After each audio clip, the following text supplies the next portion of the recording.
Imagine standing on a floating city made of steel, and suddenly a wave taller than a five-story building hits you from the side.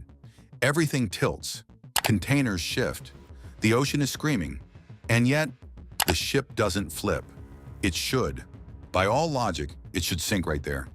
So why doesn't it? Most people think ships stay upright because they're so heavy. The logic sounds right. A 200,000-ton ship weighs more than most buildings. How could a wave flip that? But weight alone doesn't keep you stable. Drop a bowling ball in water, it sinks. Weight doesn't float, and it doesn't balance. The real answer has nothing to do with how much a ship weighs. It has everything to do with where the weight sits.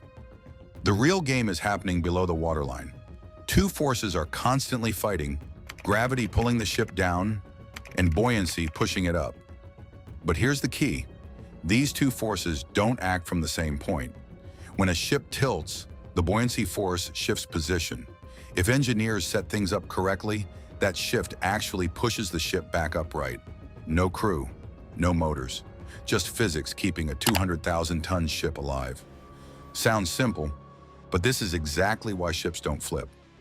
Inside the bottom of the ship are massive empty chambers called ballast tanks. When needed, they're filled with seawater. This sounds simple, but it completely changes the ship's behavior. It lowers the center of gravity so much that the ship becomes naturally stable, like a heavy punching bag that always swings back upright. The lower the weight, the harder it is to tip. But in rough seas, gravity alone is not enough. That's why modern ships use hidden underwater fins. These fins move in real time, reacting to waves before they fully hit the ship.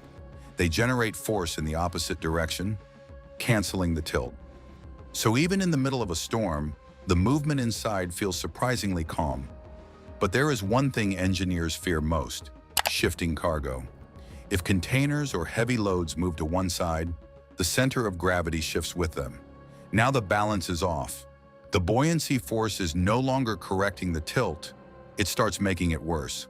There's a point called the angle of vanishing stability. Once a ship passes it, physics works against it completely. That's how even the biggest ships go down.